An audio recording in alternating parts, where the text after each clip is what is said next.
तो देखिए इस वक्त हमारे साथ इस समय अपना दल एस के एक बड़े नेता हैं बाबूलाल पटेल, जो कि व्यापार मंडल के राष्ट्रीय महासचिव हैं और इस समय हमारे साथ एक्सक्लूसिव बातचीत करने के लिए बने हुए हैं।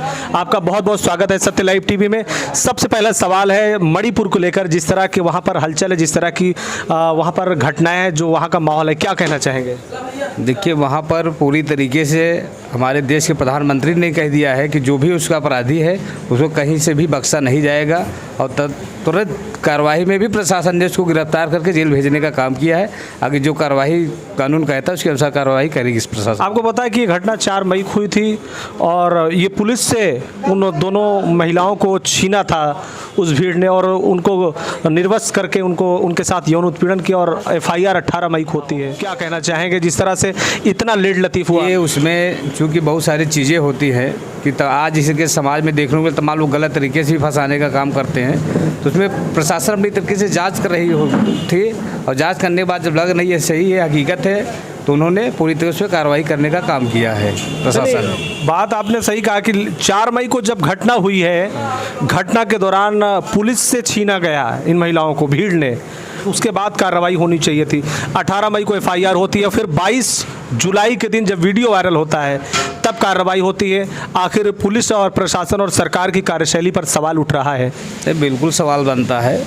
अब ये चूँकि वहाँ के बारे में उसको ज़्यादा जानकारी नहीं है, लेकिन इतना ज़रूर है कि अगर उसमें कहीं भी अगर लीपापोती हमारे जो प्रशासन के अधिकारी हैं अगर वो किए हैं तो उनके ऊपर भी कार्रवाई हो सकती है।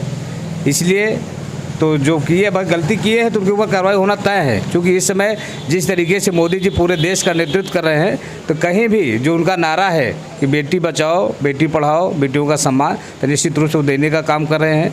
तो अगर उसमें कोई अधिकारी हिलावाली किया है, अगर वो पाया जाता है, निश्चित रूप से ऊपर कार्रवाई होगी। 2024 के लोकसभा चुनाव को लेकर अपना दल की क्या तैयारी है और क्या कुछ चल रहा है पार्टी के अंदर? 2024 लोकसभा को चुनाव को लेकर के हमारी पार्टी अपना दल यस पूरे उत्तर प्रदेश में हर जगह अभी सदस्यता अभियान को चला करके तेज़ी के साथ चला करके हर विधानसभा से लेकर लोकसभा में सदस्यों को बनाया गया और निश्चित रूप से हर दोनों पार्टी अपना दल और भाजपा मिल करके पूरे संगठन को बूथ तक तैयार कर लिए हैं और निश्चित रूप से पूरी तैयारी भी हो चुकी है। आने वाला जो चुनाव होगा 2024 का जो 80 सीटें हैं उत्तर प्रदेश में, 80 की 80 सीटें ये NDA गठबंधन जीतने जा रही है। अब आपके NDA गठबंधन में 2 लोग और शामिल हुए हैं। एक बहुत ही चर्चित चेहरा है ओम प्रकाश राजभर का, जो सुर्खियों में रहा है, चर्चाओं में रहा है। क्या कहना चाहेंगे ओम प्रकाश राजभर का NDA गठबंधन के साथ वापस आना? देखिए, चूँकि वो पहले भी थे NDA गठबंधन के साथ में, लेकिन उनको लगा कि शायद इससे अच्छा कोई और है, शायद उनकी परख में की कमी थी, जिसके कारण NDA गठबंधन को छोड़ करके गए।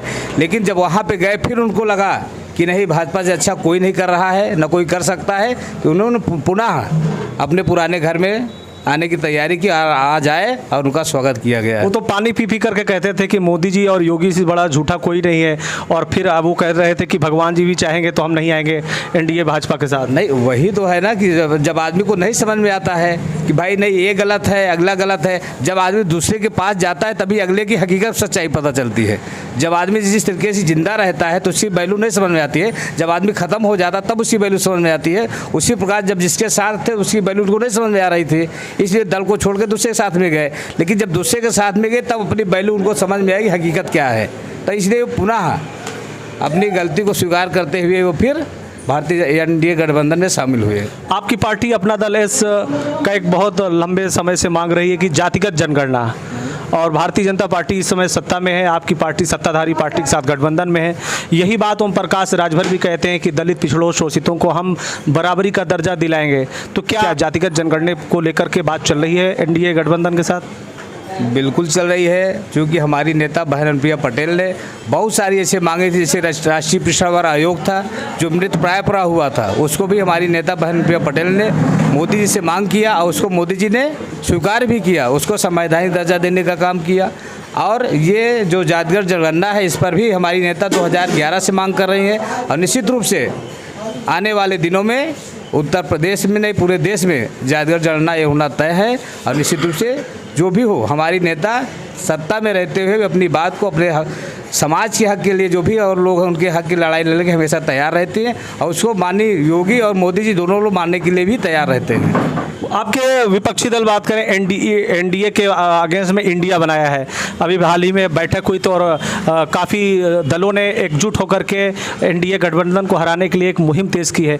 किस तरीके से देखते हैं जिस तरह से अन्य राज्यों के मुख्यमंत्री और अन्य पार्टियां एकजुट होकर के इंडिया एक नया नाम दिया है, कितना असरकारक होगा ये?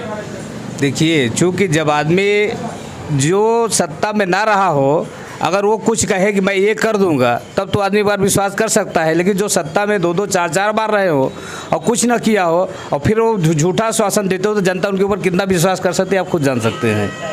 इसलिए जो भी किया है योगी जी ने किया, मोदी जी ने किया, आज वो ज़मीनी स्तर पर निचले पायदान पर वो सारी सुविधाएं पहुंच रही हैं, चाहे जो भी ये कर ले। इंडिया की बात करें तो अगर आप देखें तो इंडिया का जो लीड इस वक्त कर रहे हैं नीतीश कुमार कर रहे हैं, जो कि पिछड़े समाज से आते हैं।